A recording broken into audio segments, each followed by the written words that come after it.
Trading at Schwab is now powered by Ameritrade, unlocking the power of Thinkorswim, the award-winning trading platforms loaded with features that let you dive deeper into the market. Visualize your trades in a new light on Thinkorswim desktop with robust charting and analysis tools, all while you uncover new opportunities with up-to-the-minute market news and insights. Thinkorswim is available on desktop, web, and mobile to meet you where you are. It's built by the trading obsessed to help you trade brilliantly.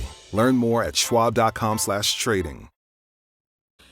James Alexander Malcolm Caldwell estaba muy nervioso. Finalmente iba a conocer a un verdadero revolucionario que compartía sus ideas, las mismas que le habían valido el apodo de radical entre sus colegas.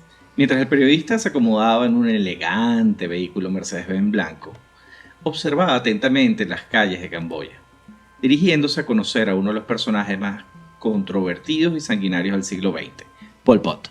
Era diciembre de 1978 y Caldwell, junto a Elizabeth Becker y Richard Dutman, formaban parte de uno de los escasos grupos de periodistas y escritores occidentales invitados a visitar Camboya desde que los Jemeres Rojos tomaron el poder en abril de 1975. El 22 de diciembre, Caldwell tuvo una audiencia privada con su héroe Pol Pot, el líder de Camboya. Según él, la reunión fue muy agradable y se prolongó durante varias horas. Luego, satisfecho de haber conocido en persona a Pol Pot, regresó a la casa de huéspedes en Phnom Penh para reunirse con sus otros dos colegas. Alrededor de las 11 de la noche, Elizabeth Becker fue despertada por el sonido de disparos. Salió de su habitación y se encontró con un camboyano fuertemente armado que le apuntaba con una pistola. Ella regresó corriendo a su habitación mientras escuchaba movimiento y más disparos. Una hora más tarde, un camboyano llegó a la puerta de Becker y le informó que Caldwell había muerto, convirtiéndose así en una de las 3 millones de víctimas de su cruel héroe Pol Pot. Vamos a hablarles de uno de los hombres más nefastos de la historia reciente, Pol Pot. Historia, misterios, curiosidades. Esto es Cosas Muy Importantes con Daniela y Federico. Escúchalo en tu plataforma de podcast favorita. Bienvenidos a Cosas Muy Importantes. Muy importantes. Episodio 152 y bueno, primer episodio de este 2025. Esto ya podemos hablar que es un inicio de temporada, ¿verdad? Sí, esto después de esta larga pausa que tomamos, viene siendo un inicio de una nueva temporada de Cosas Muy Importantes. Y por cierto que con los cambios a nivel mundial, yo creo que esta temporada no va a tener corrección política. Eso quedó cancelado. Mira, teníamos una lista bastante larga de distintos episodios que estamos trabajando como en simultáneo, pero decidimos que este tenía que ser el primero de este año porque realmente los sociópatas y las locuras Están como locos. Van pocos días del 2025, pero se siente que ha pasado medio año.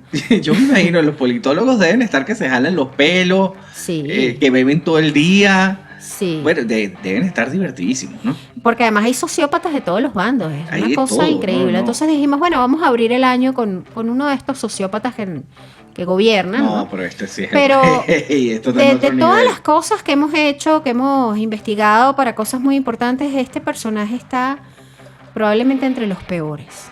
Sí. De hecho, este no es un episodio fácil de digerir. Vamos a tratar No. es difícil incluso tratar de aligerar lo que vamos a narrar a continuación. Pero bueno, vamos a tratar de hacer lo que podamos. La única manera de aligerarlo es decirle maldito 1000 veces a este tipo, porque de verdad Y acá pues empezó, ¿ves? No, esto es otro nivel. Fíjate, yo encontré una frase de Henry Lockhart que me encantó. A ver. Que decía, en resumen, la revolución maoísta y sobre todo la revolución cultural fue la venganza de los ignorantes sobre los educados, el triunfo del oscurantismo, la meritocracia de nuestro propio mundo, patas para arriba. Cuanto menos títulos tenías, más poder alcanzabas. Es así, pero vamos a comenzar este episodio agradeciendo primero a nuestros mecenas fieles, leales y amigos muy importantes que están en Patreon. Son más fieles que una novia fea. Qué feo ese dicho, ¿vale? No hay Más corrección fiel política. Que perro de rancho. Perro de rancho. Gracias, muchachos, por estar ahí remando a pesar de nuestra ausencia, seguir apoyándonos y acompañándonos en nuestro chat muy importante. Emanuele nos escribía uno de nuestros amigos muy importantes, así como, hola. Que por cierto le quiero mandar un beso y un abrazo a Bayo, al hijo de Emanuele, quien escucha los episodios de Cosas Muy Importantes. yo espero que su papá le aplique alguna censura a No. ciertas cosas porque A cierta... disfracémosle un poco la realidad a Bayo, que todavía está pequeño. Nosotros tratamos de que este episodio o este guión de por sí no tuviese lo gore. Ajá. O sea, realmente lo que sucedió es tan espantoso que ni siquiera hacía falta poner la parte Sí, ponerse muy amarillista. morbosa. Sí. No era Más para nada bien necesario. tratamos de disimular algunas cosas, pero bueno, un abrazo para Emanuel y su familia. Disimular esto Sí, es bueno. como tratar de tapar un elefantito con un pañuelo. Sí, esto es terrible, pero bueno. Ok. Y también queremos invitarlos a que nos sigan en @el grupo muy importante, que es nuestra casa productora de podcast, que además venimos con nuevos proyectos este año. Estamos produciendo mucho contenido de otras personas que está muy bueno, y por ahí vienen unos proyectos nuevos que ya les iremos adelantando. Sí, y bueno, nosotros hacemos todo lo que tiene que ver con contenido audiovisual. Ujú. Esto es importante porque de repente tú estás escuchando esto. Y tienes tu propio proyecto y no Sí. sabes por dónde empezar. Y dices, "Uy, necesitamos... Es que han llegado personas Sí. precisamente a través del podcast, pero bueno, es bueno decirle a las personas, sí, nosotros tenemos una casa productora que se encarga de hacer este tipo de cosas. @el grupo muy importante, por ahí nos consiguen. Vamos. Pero bueno, vamos a comenzar así old school, con la ñoñología. Teníamos Sí, tiempo señor. que no hacíamos una ñoñología y este episodio merece poner un poco en contexto. Bueno, yo les voy a echar más o menos el cuento rápido, tratando de Resumirlo. resumir un poco. Ujú. Ustedes recuerdan la guerra de Vietnam. Ujú. La guerra de Vietnam surge porque inicialmente Indochina, que era una colonia francesa Ujú. antes de la Segunda Guerra Mundial, busca liberarse de lo que es Dominio. el dominio francés. Obviamente lo logran, se crean una serie de naciones, entre ellas Vietnam y Camboya, que son países vecinos. Ujú. ¿Ok? La guerra de Vietnam como tal arrancó en 1955 y terminó en 1975. Todos recordamos claramente de la guerra de Vietnam a Ho Chi Minh Ujú. y la paliza histórica esta que le dieron a Estados Unidos. ¿Qué es lo que sucedió aquí? Los grupos comunistas de Vietnam del Sur se organizaron en guerrillas en el Frente de Liberación Nacional, que originales son todos estos, Siempre Llamado- ponen esos nombres, sí. llamado Vietcong. Sí. Eso son los que hemos visto en todas las películas Si de su Rambo. nombre tiene, o sea, esto es una lección histórica, si su nombre tiene la palabra liberación, No te van a liberar. no te van a liberar de nada. Y si tu nación tiene la palabra democrática, es cualquier cosa menos democrático. Lecciones del tercer Lecciones mundo. históricas. Continuamos, ahí hay un poco de ñoñología.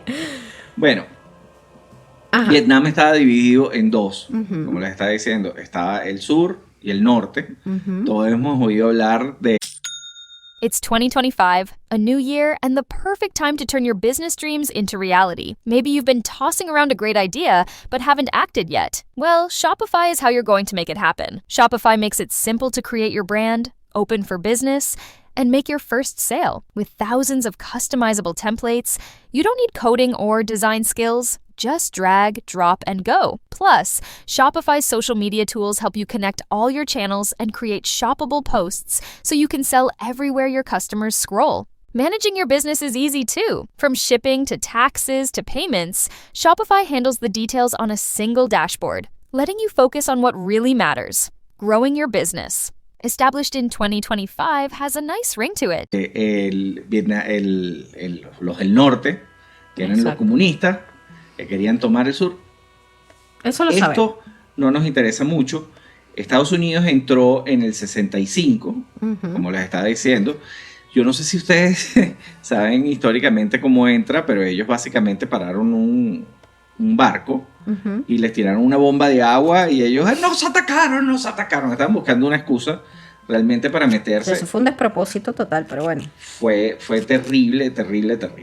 Ahora bien, nuestro horror, el horror de este capítulo, fue protagonizado por el maldito de Pol Pot. Y créanme que lo maldito lo tiene, ¿ok? Este se desarrolló en Camboya justamente al final de la guerra de Vietnam. Exactamente. O sea, esto no ocurrió paralelo a la guerra de Vietnam. De hecho, no es Ho Chi Minh, no es el Vietcong, los malos en este episodio en este particular. episodio, que realmente podrían ser los malos de cualquier episodio, pero justamente de este. Aquí había no. alguien peor. Mira, Pol Pot ascendió al poder en Camboya a través de una compleja interacción de factores históricos, sociales y políticos. El contexto de inestabilidad fue crucial. Camboya sufrió el dominio francés, la agitación política posterior a la independencia y el impacto obviamente desestabilizador de la guerra de Vietnam, que se extendió a su territorio con bombardeos y guerrillas. A esto se le sumaba una profunda desigualdad social y, bueno, obviamente la pobreza, especialmente en el ámbito rural, creando un terreno fértil para movimientos radicales que prometían un cambio drástico. Sí, en este ambiente surgió el Khmer Rojo. Es muy cómico porque el Khmer Rojo suena a un tipo de enfermedad venérea o algo que Ay, no lo había pensado, pero bueno, sí. pero básicamente eran algo así, pero para un país. Exacto. O sea, las partecitas del país le salieron todo tipo de ronchas rojas. Exacto. Y estas eran lideradas por Pol Pot. Por Pol Pot, obviamente. Con una ideología comunista radical, inspirada en el maoísmo y el estalinismo, combinado con un fuerte nacionalismo agrario. Esto era lo más recalcitrante del comunismo de la historia. Este es el que llega al Partido Comunista y los acusa a todos de que no son comunistas. Exacto. Este era el más radical de todos. Ok, el movimiento se enfocó en el reclutamiento de campesinos descontentos, ofreciéndoles una alternativa al sistema previamente establecido. Claro. La guerra civil que estalló en 1970 tras el golpe de estado de Lon Non contra el príncipe Sihanouk proporcionó el escenario para el crecimiento del Khmer Rojo, que se fortaleció mucho en la lucha contra un gobierno corrupto e ineficaz. Esta es la historia Repetida. clásica, repetida. O sea, hay veces que parece que viviésemos en una simulación. Sí, bueno, finalmente la debilidad del gobierno de Lon Nol, sumada al apoyo logístico y militar que el Khmer Rojo recibió de China y de Estados Unidos, hay que decirlo, By the way. facilitó su victoria. El 17 de abril de 1975, las tropas del Khmer Rojo tomaron Phnom Penh, la capital. Así instauraron un régimen totalitario y brutal.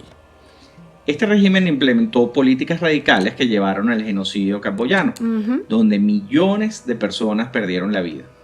La combinación de un contexto inestable, el surgimiento de un movimiento radical con apoyo campesino y la debilidad del gobierno fueron claves para el ascenso de Pol Pot al poder. Aquí poniéndoles un poco en contexto de cómo puede surgir un personaje como este, y es como bien lo dices tú, es como una historia repetida, cambia el escenario y cambia la fecha, pero Sí, es una cosa señor. increíble, ¿no?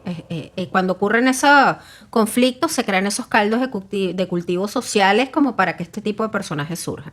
Qué peligro. Ahora, ¿qué te parece si invitamos a que pase el desgraciado? ¡Que pase el desgraciado! Vamos a hablar de quién era este bicho malo, ¿no? Mira, si bien Mao, Stalin y Hitler tienen todavía defensores en pleno Insólito. siglo XXI, esto es insólito, Pol Pot entra más en el mismo saco que el rey Leopoldo II de Bélgica. ¿Se acuerdan de Leopoldo, que les hablamos de él cuando hicimos el episodio del Congo belga, de los horrores del Congo belga, que era un...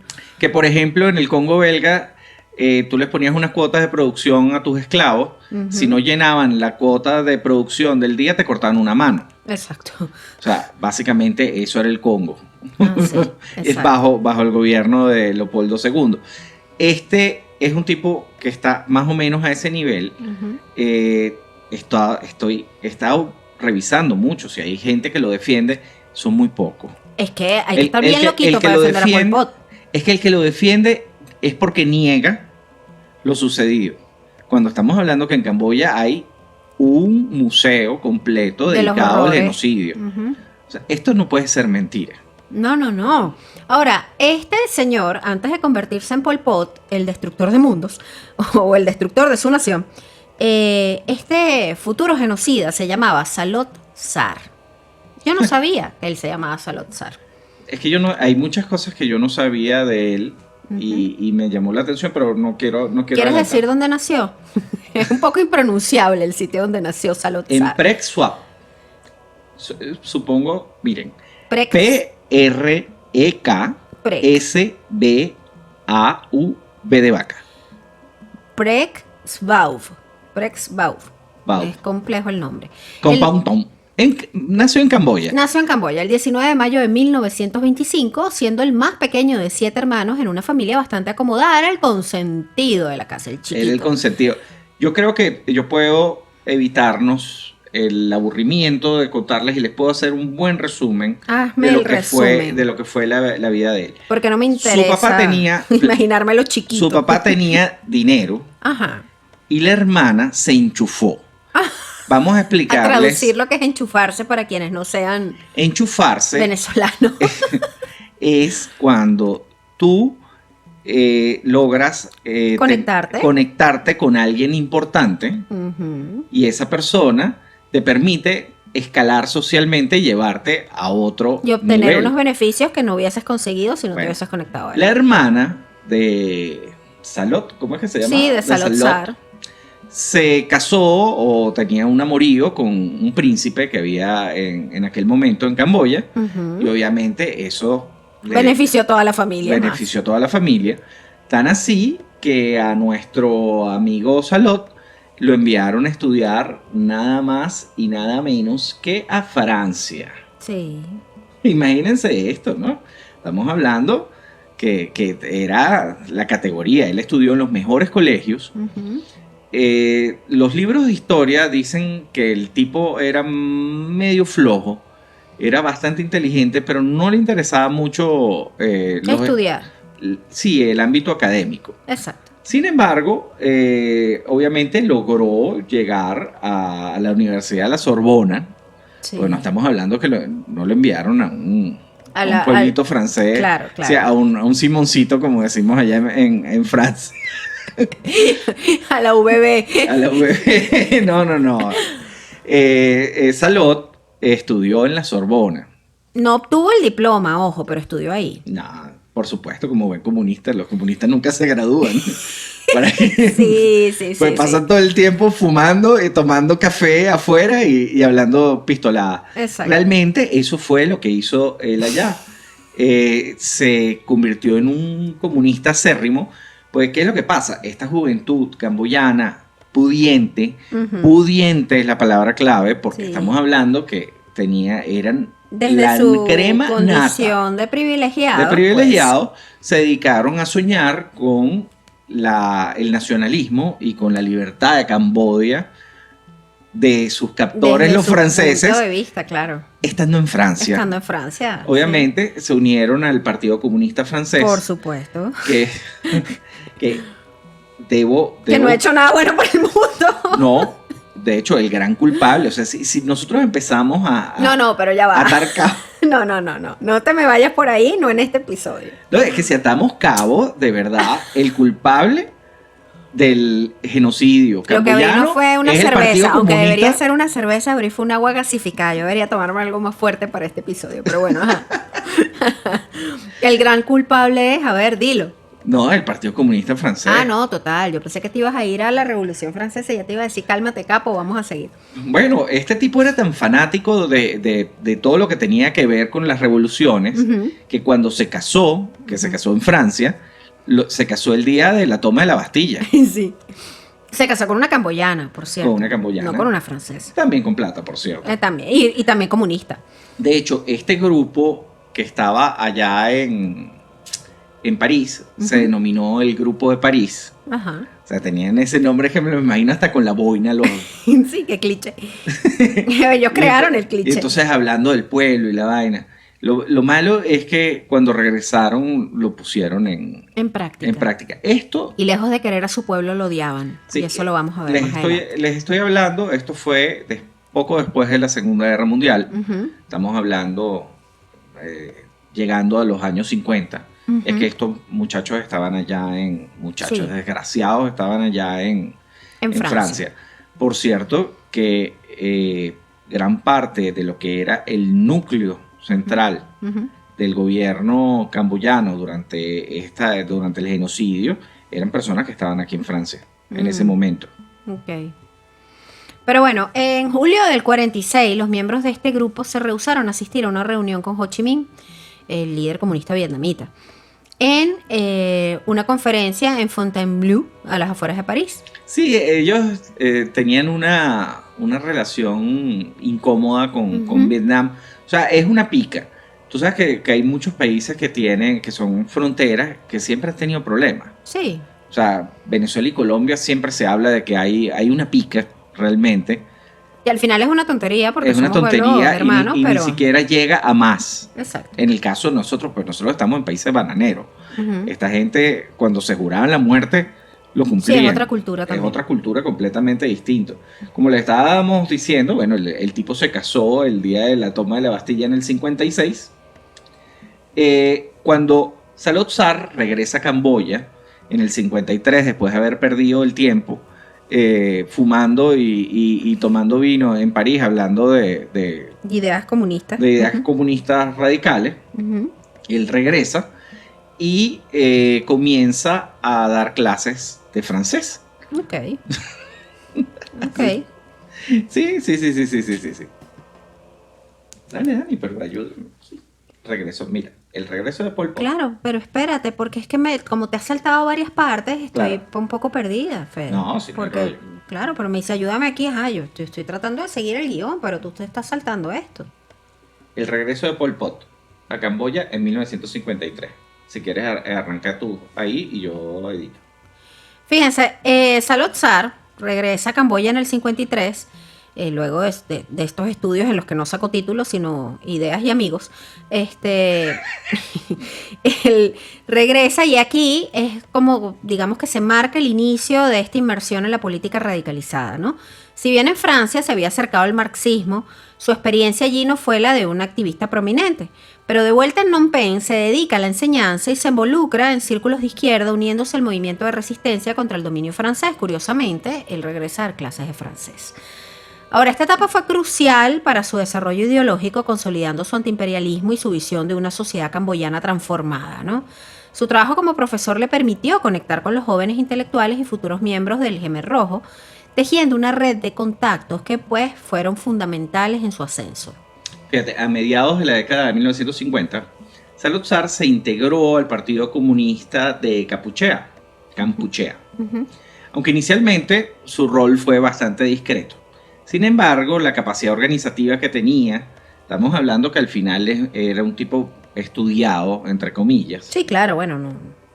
Y su firmeza ideológica, porque eso sí, él murió siendo un comunista convencido, le permitieron ascender gradualmente dentro de lo que era la jerarquía del partido. La inestabilidad política del país, marcada por la creciente influencia estadounidense y la expansión de la guerra de Vietnam hacia territorio camboyano, porque ¿qué es lo que pasaba? El Vietcong atacaba y después se replegaba y se metía en territorio camboyano. Claro. ¿Ok? Creó un contexto favorable para el crecimiento de lo que es el Partido Comunista de Kampuchea. Pol Pot aprovechó, el futuro Pol Pot, pues todavía no se llamaba Pol Pot, Todavía era Salotsar. aprovechó este ambiente para consolidar su liderazgo dentro de lo que era el partido, radicalizando su línea ideológica, y con esto se fue distanciando cada vez más de la influencia vietnamita. Porque cuando se forma el primer núcleo comunista, se forma en Vietnam. ¿Okay? Lo que era el partido de donde sale Ho Chi Minh y todo esto. Y estos se apoyaron mucho de ese partido comunista, pero él se fue separando. Claro, se fue radicalizando más y creando su propio asunto, pues. Ahora, la década del 60 fue decisiva. En 1963, Salotsar se convierte en el secretario general del Partido Comunista de Kampuchea, consolidando así su poder. Y bajo su liderazgo, el partido adoptó una línea maoísta radical con un fuerte componente agrario y nacionalista. Pol Pot se aleja de Phnom Penh y se interna en las zonas rurales y selváticas, organizando una guerrilla y construyendo una base de apoyo entre el campesinado, que estaba descontento con la situación política y económica de ese entonces, ¿no? Ahora, si yo puedo hacer un paralelismo entre dos personajes, el Che Como Guevara, para compararlo con alguien de este lado del mundo. Sí, el Che Guevara era lo más parecido a Pol Pot. Sí. De hecho, Sí. es bueno que hayan acabado con él rápido, porque las ideas de él eran mucho más radicales que las de Fidel Castro. Fidel Castro lo que hizo es convertir a Cuba en su propia hacienda. Claro. Pues Cuba es la hacienda gigante de los Castro. Sí. O sea, no hay que caerse a coba. Eso no tiene de comunismo no tiene nada. Simplemente era una hacienda que funcionaba con un sistema de fichas, así tal cual como en el siglo XIX aquí con los esclavos. Ujú. Más o menos eso. Y en cambio, el Che Guevara sí le gustaba el tema de la colectivización, los trabajos forzados y todo este tipo de asuntos. Irse a luchar al monte. Y dice, yo quisiera irme al monte. Nosotros tuvimos un gato. Le decíamos el Che Guevara. El Che. Porque espérate un momento, ahí sí hay paralelismo. Más que el de Salazar con el Che Guevara es el de nuestro gato Lucho, gatico, con el Che. Exacto. Lucho venía de una familia acomodada, nació en cuna de oro. Ese gato no tenía ninguna Estamos nosotros carencia. en nuestro mejor momento. Sí, vale. Y el gato decidió irse a vivir al monte, literal, Yo literal. Un quisiera día se irme fue a a vivir vivir al al monte. y del monte se fue a casa de una vecina, pues se mudó. Pero bueno, esa es otra historia. No sabemos si Lucho montó algún tipo de movimiento comunista gatuno, pero Yo creo que por ahí iba. vamos a ponernos serios otra vez. Este periodo de clandestinidad y guerra de guerrillas pues fue crucial para la formación del Jemer Rojo como fuerza armada y para la consolidación del liderazgo indiscutible de Pol Pot, quien pues preparaba el terreno para la toma del poder en 1975. Y así es como llegó el lobo. Sí, señor. ¿Cómo era Pol Pot? Mira, describir a Pol Pot basándose en testimonios revela una figura compleja, fíjate. Antes de alcanzar el poder se le consideraba inteligente, reservado, organizado, idealista, con una gran capacidad de persuasión en grupos pequeños. Sin embargo, una vez en el poder, se transformó en un líder enigmático, distante, frío, despiadado, paranoico y desconfiado. Esas cosas que ocurren con estos bichos cuando llegan al poder, que uno dice, bueno, no, es que el poder enferma. Yo creo que el poder simplemente saca a relucir lo peor. Eso ya ¿no? estaba ahí, sí. Eso estaba ahí. ¿Ustedes se acuerdan la periodista que les estábamos contando al comienzo? Ujú. Que estaba justamente cuando mataron al periodista este Que lo Jalamecate. admiraba y lo idolatraba. Era un jalamecate. Ujú. Pero bueno. Pero bueno, este señor o esta figura que surge una vez que él se transforma en un líder, ¿no? Y tiene poder, se vuelve responsable de brutales decisiones y de unas pugnas internas increíbles, horrorosas. Bueno, volviendo a lo que te estaba contando. Esta periodista Ujú. que lo conoció, porque precisamente lo entrevistó, Ajá. lo describe como un hombre elegante, con cierto encanto, lo que contrasta con la imagen del genocida. Mientras que exmiembros del Jemer Rojo lo destacan por su carisma en las distancias cortas, Ujú. pero también por ser un tipo muy cruel y sin ningún tipo de empatía. Incluso tras su derrocamiento, nunca, pero nunca demostró arrepentimiento. Ningún tipo de arrepentimiento. Nada, que se Bueno, jodan un todos. sociópata. Un sociópata, pues. Sí, literal. En resumen, Pol Pot fue un individuo contradictorio.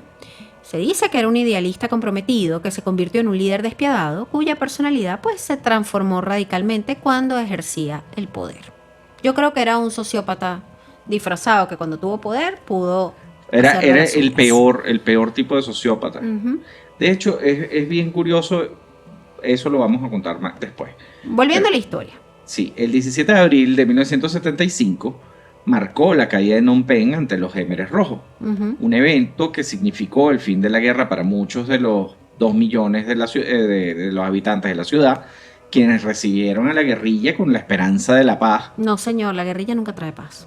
Exactamente, ¿por qué? Esa es otra Porque lección tienen que nos ha dejado la liberación. en Tienen su el nombre liberación, no los van a liberar, señores, y van a sufrir todos. Oye, me encanta eso, ¿sabes? ¿Cómo que te encanta? No, que está bien interesante. Vas a montar tu nunca propio ejército de liberación en esta casa. Es que no se puede seguir a nada que diga liberación. No. Definitivamente. No, el nombre dice mucho, ¿eh? Te lo dice alguien que trabaja en marketing. Ahora bien, mientras los estadounidenses evacuaban al personal clave, incluyendo al dictador Lon Nol, dejando atrás a muchos ciudadanos a su suerte, los Jemeres Rojos, bajo el liderazgo de Pol Pot, de Salazar, que adopta para ese momento el nombre Pol Pot, revelaron pues sus verdaderas intenciones. Para Pol Pot, los habitantes de la ciudad eran considerados enemigos del Estado. Bajo el código Gente del 17 de abril, ellos representaban la clase opresora, en contraposición del campesinado, que para él constituía el verdadero pueblo camboyano. Ujú. Él les decía a la gente de las De la ciudades, ciudad. era la gente del 17 de abril. Pero eso lo hemos vivido aquí. Sí. Sí, Pero no vamos a hablar de eso No vamos a ahorita. hablar de eso. Ahora comienza la locura. 5 de enero de 1976 se declaró el nacimiento de Kampuchea Democrática. Fíjense, señores, tiene el nombre democrático. Un nuevo estado bajo una constitución que relegó al príncipe Norodom Sihanouk, quien había regresado brevemente como jefe de estado, un papel meramente protocolario para luego ser prácticamente encarcelado. Pol Pot asumió la presidencia, aunque su verdadera identidad y la de otros líderes del régimen se mantuvieron en secreto. Esto es sumamente importante. Sí. Se ocultó la conexión entre Pol Pot y Salotsar. Sí. Y se pasó, todo el mundo lo conocía como el camarada número 1, pero nadie sabía quién gobernaba Camboya. Exacto. Qué cosa tan loca, ¿no? Loco. Porque fíjate, aquí no había... Ese protagonismo no había... megalomaníaco de Exacto. de este tipo Él de gobernaba, le gustaba gobernar en la sombra. Qué loco. Que no supieran que era él. Bueno, hasta unas semanas antes de la caída de Phnom Penh, sus habitantes más adinerados parecían estar en un estado de trance hipnótico. Esto lo hemos vivido aquí. Sí, señor. Aunque estaban rodeados y los suministros solo llegaban por vía aérea, aún era común disfrutar de pausas por las tardes y los estudiantes asistían a la escuela sin temor a ser reclutados para la defensa. En fin, el 17 de abril de 1975, la población de la ciudad se encontraba relativamente contenta, ya que la guerra civil había terminado y parecía que nada podía ser peor. Los norteamericanos ofrecieron asilo a los principales dirigentes del gobierno anterior. Ujú. Algunos lo rechazaron con la esperanza de negociar un acuerdo final. Cuando entraron las fuerzas de Pol Pot, todos fueron ejecutados. Se salvaron 2, el presidente interino Ujú. y el general a cargo de la defensa. A última hora ellos dijeron, ¿sabes cómo es la cosa? Me voy a exiliar. ¡Al carajo! ¡Ya me voy! Exacto. Se montaron en un helicóptero de estos de los gringos y piraron. Y por eso fue que pudieron vivir para contarlo. Porque Exacto. todos los demás los mataron. Ahora, Camboya, año 0. Fíjense, inmediatamente después de la toma de la ciudad, Pol Pot declaró 1975 como el año 0, dando inicio así a un proceso radical de purificación de la sociedad camboyana. Este proceso buscaba erradicar el capitalismo, la cultura occidental, la religión y cualquier influencia extranjera, especialmente la vietnamita. El voluntarismo polpotista y su búsqueda de una utopía desembocó en lo que tal vez siga siendo el intento de transformación social más radical de todos los tiempos. El grupo armado de Pol Pot intentó aplicar el comunismo integral de manera inmediata. Exacto, generalmente hay como un proceso y cambian cosas y unas Nosotros- leyes, un asunto, una hora se van a empezar a hacer las cosas así, pasa un tiempo, ¿no? Sí. Esto no, esto fue de la noche a la mañana. Fíjate, ellos están completamente seguros que ellos triunfarían, donde el gran salto de Mao había fracasado porque Camboya era un país mucho más pequeño, homogéneo y gobernable que China. Ellos dijeron, nosotros sí podemos Sí. porque... Somos Podemos- más pequeños y podemos controlar mejor esto. Exacto, es Claro. lo que intentó hacer. Fíjense, 2 millones de habitantes de Phnom Penh y otras ciudades serían forzados a abandonar sus hogares y trasladarse al campo, dando comienzo a un régimen de terror y de aislamiento. Nadie dentro y fuera de Camboya se esperaba tal medida y fue el primer aviso de lo que vendría siendo un proceso realmente excepcional. Se les dijo a los habitantes que saldrían solo por 3 días para protegerlos de los bombardeos estadounidenses y asegurar que tuvieran comida Pudieran, y claro, todo esto. pudieran Sí. sobrevivir. O sea, dijeron, Era mira, para proteger, las ciudades son peligrosas. Eso es lo que se les dijo. se les de dijo. medida- Y esto va a ser temporal. 3 días. Exacto. 3 días que se convirtió en un para Es más siempre. nunca, exacto. Ok. En 1975 la población general aún estaba sana y bien alimentada. Ujú. ¿Quiénes fueron las primeras víctimas? Los heridos, los operados que estaban recuperándose todavía, los que estaban desnutridos. Por cierto que los enfermos los obligaron a salir de los hospitales. Mm. Todas estas personas que estaban en más golpeados por la vida Los más débiles. fueron ancianos. fueron las primeras víctimas. Claro. Los muertos eran abandonados allí donde caían, usualmente a los costados del camino. Se estima que en los hospitales de la capital había cerca de 20.000 heridos. Estamos hablando de 20.000 heridos que sacaron a las calles, ¿no? Sí. Fíjense que aquí se dio un fenómeno, exacto, que era el de los suicidas. Los suicidas destacaban estos individuos que quedaron separados de su familia, los adultos mayores que se sentían una carga para sus familias, y los que habían pertenecido a las clases más acomodadas. Estos se negaron a seguir las órdenes, dijeron, ¿sabes qué? Yo prefiero morirme. Los mataron inmediatamente. Aproximadamente la mitad del país, 2 o 3 millones desde Phnom Penh y cientos de miles más de las otras ciudades evacuaron sus hogares y dejaron atrás sus pertenencias, bajo esta idea de que esto era una medida para salvarse, ¿no? Así se iniciaba un periplo en busca de un nuevo hogar, a veces por semanas, todos sin recibir alimentos o cuidados médicos de sus libertadores. Era fácil separarse de la familia en medio de la confusa marea humana y casi imposible reencontrarse. De hecho, el destino dependía del barrio donde se vivía. Muchas familias se separaron para siempre. Hay gente que no se volvió a encontrar. Los soldados no los empujaban, pero sí estaban atentos a cualquier signo externo de una buena vida, de educación, de riqueza y poder, tales como buena ropa, unas manos suaves o el aspecto de estar bien alimentado. Entonces, cuando veían a alguien así, era separado e interrogado en los puntos de control que habían en las encrucijadas de la ruta. Qué horrible. Es una cosa terrible. Todo el que admitía ingenuamente en esas primeras fechas que era un burócrata, un empresario, un profesor, un médico, un ingeniero, era inmediatamente fusilado. Comenzaba así la venganza de clases. El usar lentes con cristales, lentes gruesos con cristales gruesos, es decir, si yo, una miopía de esas apretadas, se volvió peligroso, porque se le consideraba un símbolo de intelectualidad, amor por leer, pensar y por lo tanto criticar. O sea, imagínense esto. Aquí tenemos una descripción más o menos de lo que estaba sucediendo en Camboya en ese momento. Para ese momento. Se los empujó hacia la campiña circundante. La violencia comenzó a las 7 de la mañana con ataques dirigidos contra las tiendas chinas. Y después hubo un saqueo general. Las primeras muertes sucedieron a las 8:45 de la mañana. De los 20.000 heridos que estaban en la ciudad, hacia la caída de la tarde, todos estaban en la jungla. Se vaciaron los hospitales. Fueron destruidos todos los documentos y archivos. Los libros fueron arrojados al río Mekong o quemados en las orillas. Se procedió a incinerar el papel moneda de la Bank de Comercio, o sea, como decir, del Banco Central. Los automóviles, las motocicletas y las bicicletas fueron confiscadas. Los Jemeres Rojos dispararon con bazucas y cohetes sobre las casas en las que se advertía movimiento. Se llevaron a cabo muchas ejecuciones sumarias.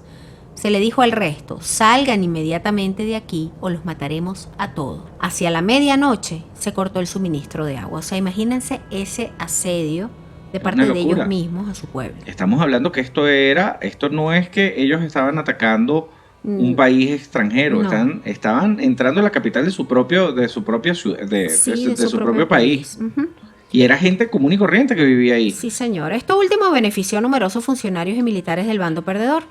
Eran sobrevivientes. Cuando el ejército de Pol Pot tomó la capital. De ahora en adelante lo vamos a llamar el KR porque son los Capuchea Rouge. Exacto. Cuando el KR tomó la capital, se dio la orden por radio a todos los civiles y oficiales que sirvieron a Lon Nol, siempre lo voy a decir al revés, de presentarse en el Ministerio de la Información bajo el pretexto de servir al nuevo gobierno o recibir a Sinahawk. Temerosos de un castigo, obviamente. Estamos hablando que eran oficiales, ellos están acostumbrados a seguir órdenes. Cuando ellos escucharon el llamado, dijeron, ¿sabes cómo es la cosa? Mejor nos asomamos. Sí. Nos acercamos aquí para ver qué es lo que es. Nosotros somos empleados del Estado. Claro. Y nuestro deber es ir. Bueno, ellos agarraron y se presentaron. Todos acabaron ejecutados o muertos poco después en prisión. O sea, aquí eran súper traidores las fuerzas de Pol Pot. Eran mentirosos, malos. Salvaron solo algunos empleados clave. Sí, en purgas posteriores. Los que eran difícilmente reemplazables. Esos son los que dejaron. Exacto. Como más o menos los ferroviarios, por ejemplo. Cuando llegan una nueva administración, una empresa. Sí, que votan a todo el mundo. Bueno, aquí los fusilaban a todos y dejaban, qué sé yo, al de administración. O en la de recursos humanos. La de recursos humanos es la última que votan. Pero también la votan, ¿eh? Pero también la votan. Ahora bien, Phnom Penh quedó vacía y todos los edificios que demostraban su anterior esplendor quedaron en silencio. Imagínense qué escenario tan aterrador. El miedo y odio de los Jemeres Rojos a la gran prostituta de Mekong, que era así como hacían llamar a la ciudad. urbe cosmopolita llena de placer y consumo.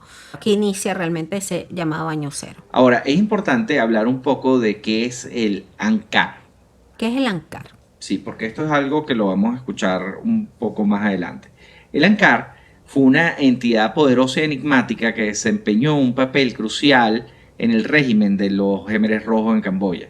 Su significado en Jemer es la organización. Se utilizó para describir la estructura de poder que controlaba el país, pero su naturaleza vaga y misteriosa contribuyó a crear un ambiente de miedo.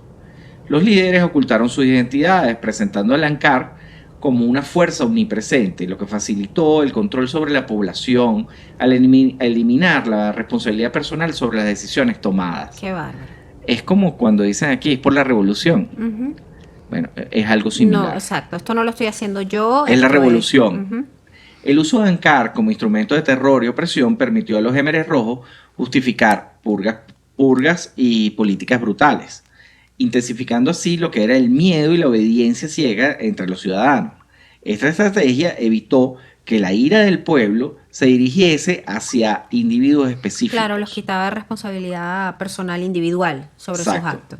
Dificultando cualquier intento de resistencia. En esencia, el Angkar simbolizaba el poder absoluto de un régimen totalitario, que causó obviamente un profundo sufrimiento a la sociedad camboyana.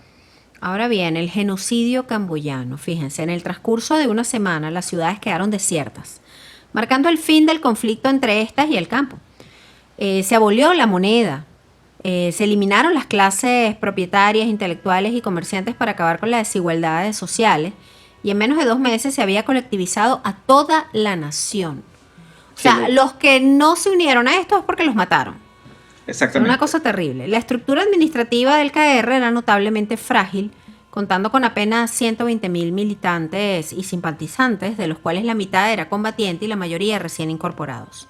No tenía la capacidad de manejar adecuadamente a todo este éxodo de personas, lo que permitió a muchos desplazados establecerse a donde les provocaba, o más comúnmente a donde podían, por lo menos temporalmente. A los pocos meses se iniciaron nuevas deportaciones. Cientos de miles de antiguos residentes de las ciudades se vieron obligados a trasladarse, algunos hasta 3 o 4 veces, especialmente desde el este y el suroeste hacia el noreste. El objetivo era impedir cualquier vínculo duradero que amenazara el poder del régimen entre campesinos y recién llegados, o que estos recién llegados le quitaran los bienes y cosechas a los nuevos campesinos. En fin, era controlar los flujos de población, poner en marcha grandes obras para cultivar en las montañas y junglas despobladas, y finalmente eliminar todas las bocas inútiles, por Entre decirlo de comillas. alguna manera, puesto que estas deportaciones en carreteras y trenes atestados y que duraban semanas afectaban en especial a aquellos que se encontraban desnutridos y agotaban las reservas de medicamentos. Una depuración a su estilo, ¿no? Sí, los movían de un lado al otro. Horrible. Es una cosa loca.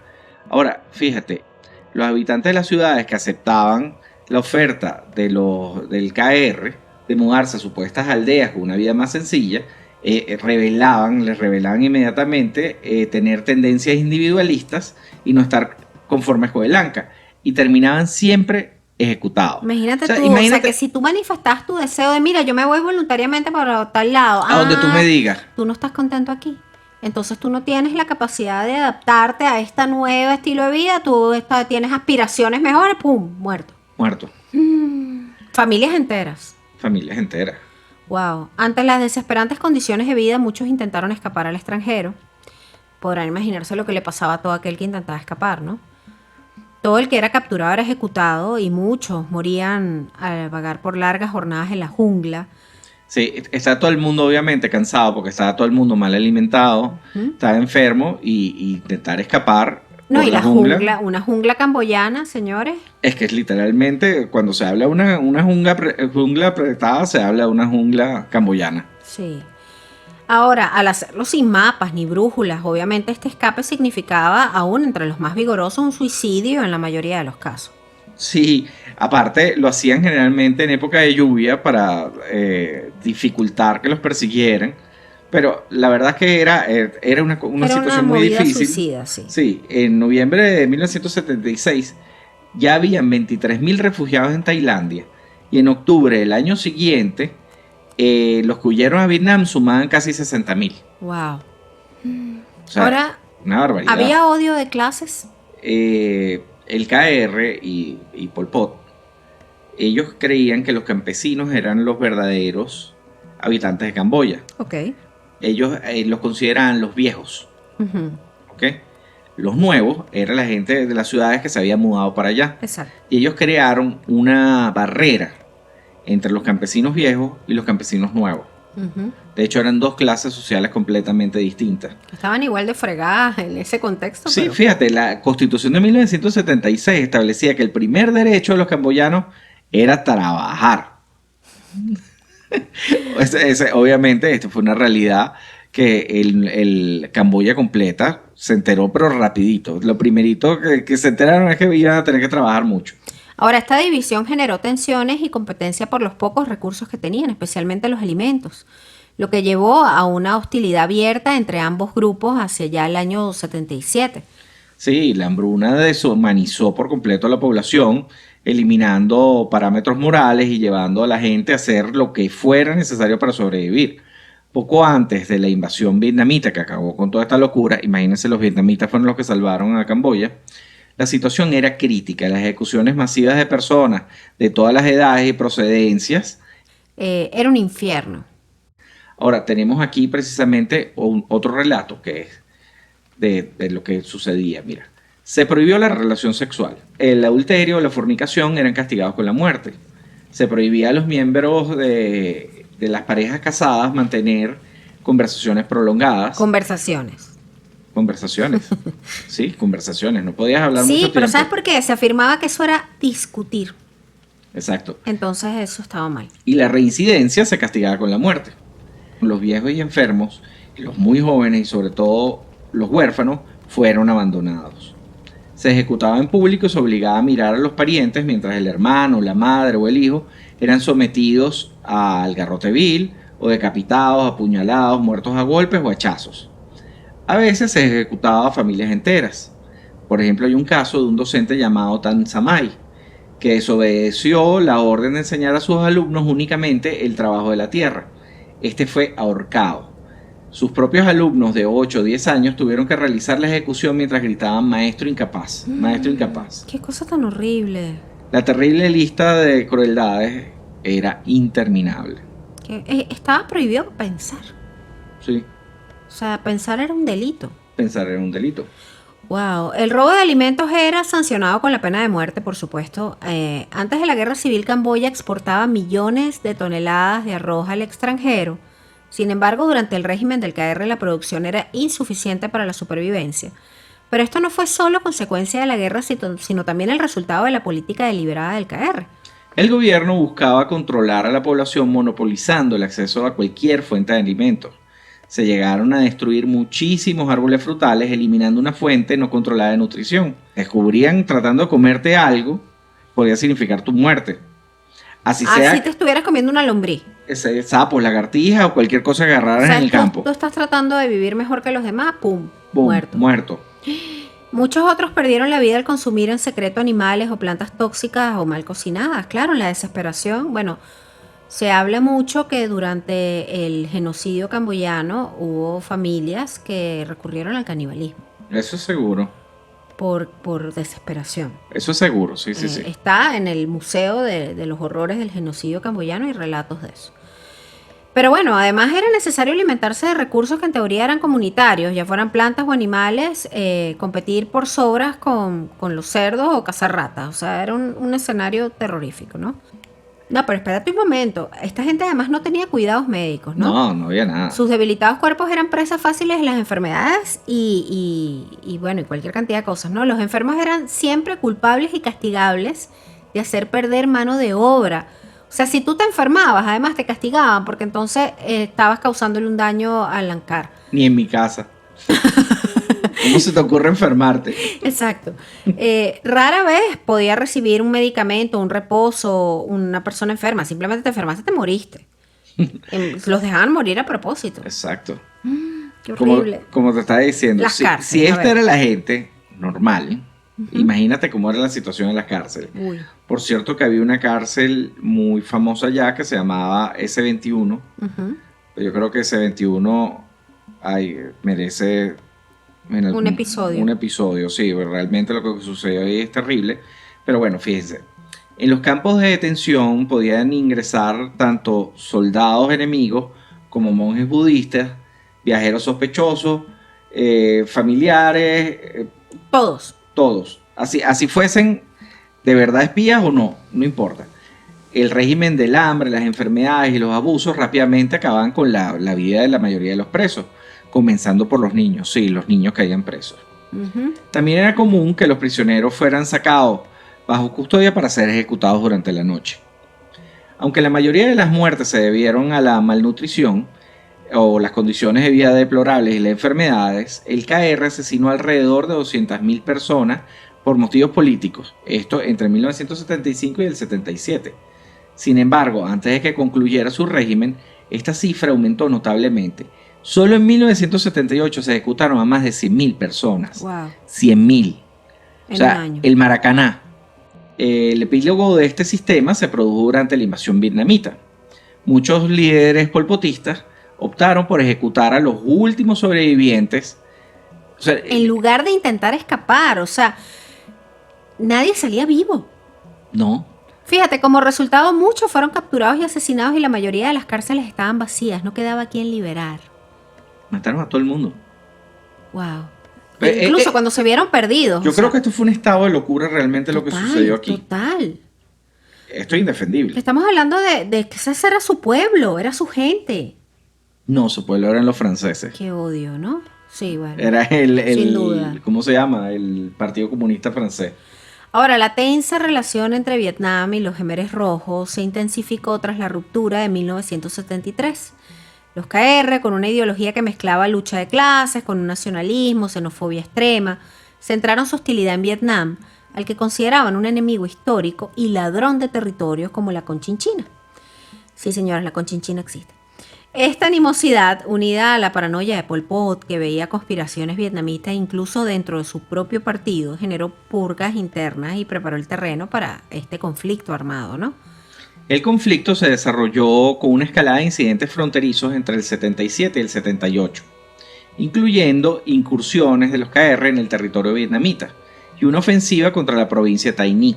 La respuesta de Vietnam fue una invasión a gran escala en diciembre del 78, que culminó con la toma de Phnom Penh en enero del 79 y el derrocamiento de los KR. Aunque muchos camboyanos vieron la intervención vietnamita como una liberación del terror de los KR, la invasión de por sí generó una fuerte reacción internacional. Ay, Estados Unidos siempre la reacción internacional tan se atenta. opuso a la invasión vietnamita. Y yo te digo algo, lo mejor que le pudo pasar a esta gente es pisarle territorio a Vietnam ¿Sí? para que Vietnam reaccionara y de alguna manera acabara con este horror. Exacto. Ahora, esto es insólito porque el KR salió de la capital, pero se fue para las montañas y siguió una guerrilla durante 10 años. Wow. Fíjate, esto no comenzó a resolverse sino hasta los acuerdos de París de 1991. Imagínate tú. Mientras tanto, Pol Pot estaba metido en la selva, Exactamente. peleando todavía. Y este señor no murió sino hasta el 98, que murió de viejo, Sí. en su selva. Sí. No agarraron. No lo agarraron. Nunca. No. Nunca pagó. Nunca Spoiler pagó. alert. Nunca pagó. Y murió de viejo. Como Exacto. suelen morirse estos bichos. Ay. Ahora bien, esta parte. El genocidio en cifras. Fíjense. Los intelectuales y exfuncionarios fueron exterminados casi completamente. Y desde 1978 sus mujeres e hijos le siguieron a la tumba. Más del 83% de los oficiales de las Fuerzas Armadas anteriores, el 60% de los mandos de policía, el 51% de los diplomados superiores, el 29% de quienes tenían estudios primarios, el 19% de los campesinos pobres y el 17% de la gente sin profesión conocida murieron.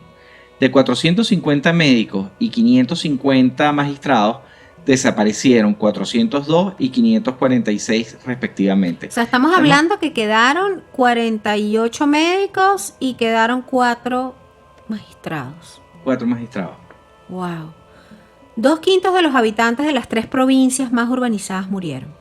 El régimen de Pol Pot en Camboya se caracterizó por brutales purgas internas, superando incluso la magnitud de las purgas estalinistas, imagínense eso, con la ejecución del 50% de los militantes del Partido Comunista. Poco antes del final de su gobierno, Pol Pot había eliminado a la mitad de los miembros de su propio partido. El genocidio perpetrado por los Jemeres Rojos tuvo un profundo impacto demográfico en Camboya, evidentemente, porque alterando por completo la composición étnica del país.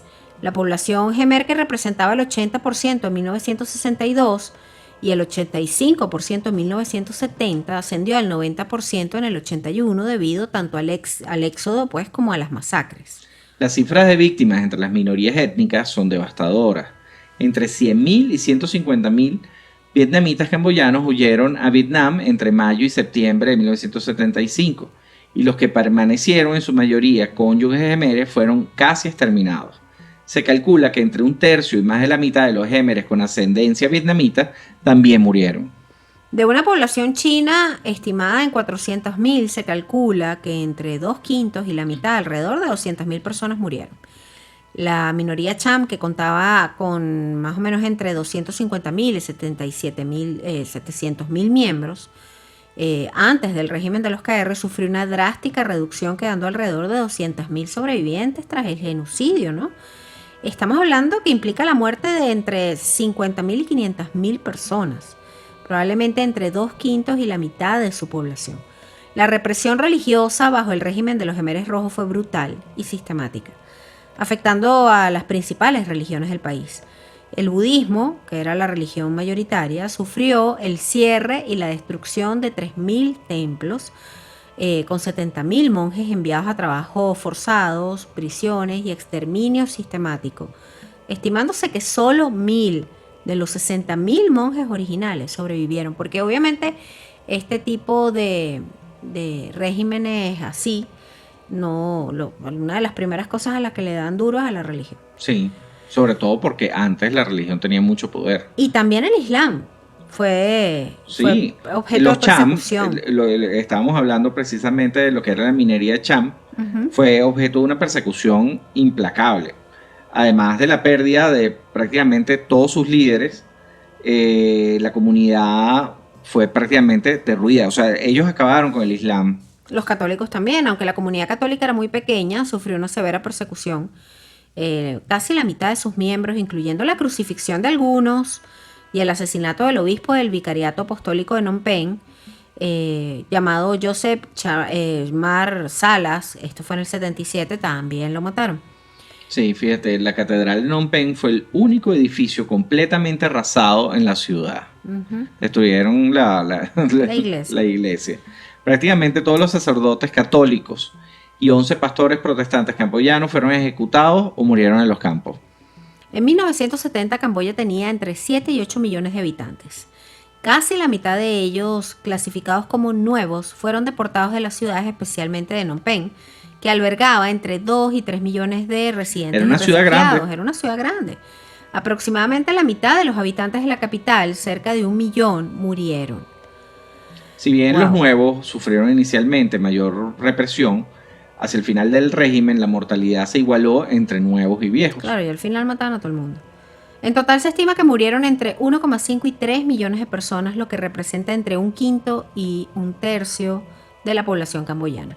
La cifra más probable de esto se sitúa en torno a los 2 millones, 1/4 de la población en apenas 3 años y 8 meses. ¡Qué increíble! Dios. O sea, pone a la gente, ponlos en un solo sitio. Mira esto. El sacerdote François Pochaud estima entre 600.000 y 800.000 muertes por la guerra civil y entre 800.000 y 1.400.000 por el genocidio.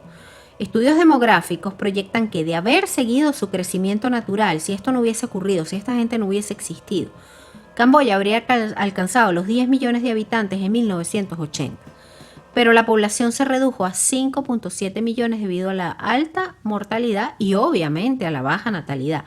¿Quién iba a tener bebés en ese contexto donde además hasta te controlaban todo, ¿no? Hasta tu vida familiar. Escuchen cómo cierro. Esto es tan terrible. Es otro nivel, ¿verdad? Tan terrible. O sea, lo más impactante de este caso es que fue a su propio pueblo. Un maldito. A su propio pueblo. Un maldito. Y desde las sombras, además, ni siquiera dando la cara.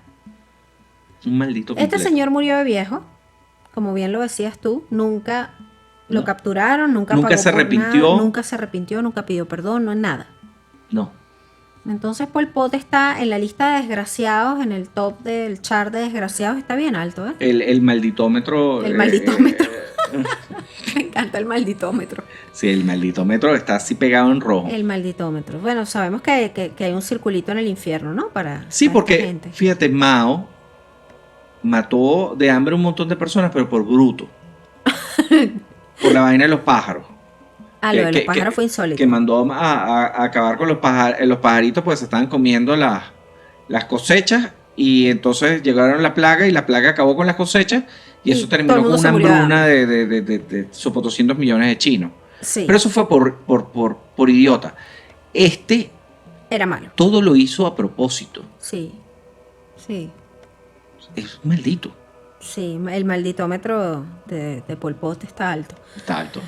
Este fue el episodio 152, le deja a uno un sabor amargo, porque además uno está en un momento histórico que uno no sabe qué va a pasar con uno. Aparte, cuando has visto que cosas así suceden en la historia, ¿qué evita que eso vuelva a suceder? Exacto, que lo evita. Y lo otro que al final uno dice no es revanchismo, ni es venganza, pero es la falta de justicia. Que a uno también lo desencaja un poco. El ver que estos personajes pueden llegar a viejos, morir, no pedir disculpas, no pagar nunca por nada de lo que hacen. Es que este hombre siguió peleando hasta el último de sus días, porque él estaba convencido de que lo que él estaba haciendo era lo correcto. Matando de hambre a su pueblo y destruyendo su pueblo. Es un maldito. Bueno, este fue el episodio 152. Vamos a darle las gracias a nuestros mecenas. No, siguen ahí. No se vayan. Siguen ahí, no se vayan. Les vamos a traer un episodio chévere, el próximo es chévere, se los prometemos. Con mujeres y música y ron. Ron, sí, mujeres y música. Bueno, a mí no me interesa que haya mujeres, pero ron y mucha música. Y ron y música, episodio. No se vayan. Es terrible. Este fue feo, pero el próximo va a ser feo pero divertido. Gracias por seguir aquí. Quien siga aquí. Recuerda que nos pueden contactar a nuestras redes sociales en Instagram y en Threads @cosas muy importantes. En X es @podcastmi. No se metan en X en estos días porque van a salir atormentados. Pero si se meten, síganos en @podcastmi. Ya, si escucharon este capítulo, entrar en X es cualquier cosa. Es un paseo. Ahora, sí, nosotros hicimos este episodio para que todas las noticias que ustedes vean en los días posteriores les parezcan una tontería. Es que al lado de esto cualquier cosa es una tontería. Ay, el mundo. ¿Qué más tenemos? Tenemos un canal de YouTube. Ustedes nos buscan en YouTube como @cosas muy importantes y ahí nos consiguen, nos dan a seguir, nos dan un like, activan las notificaciones, nos ayudan a crecer. Si están muy generosos, métanse tenemos el en Patreon. patroncito también. Métanse en Patreon. Desde $3 mensuales apoyan adelante esta lo vamos causa. a llamar el patroncito. El patroncito. Métanse ahí y desde $3 Métanse en el mensuales patroncito y nos dejan ahí 3 lucas. Que no entristecen ni empobrecen a nadie. Gracias a nuestros amigos muy importantes del chat de WhatsApp, que ya son mecenas desde hace mucho tiempo. Son unos panas ya. Esos son nuestros amigos muy importantes. Y gracias a nuestra querida Camila Napoletano, que tiene días y que Dani... Camila no debería escuchar este episodio. El episodio, Dani, yo le dije, Cami, no te preocupes que el episodio viene y viene con todo.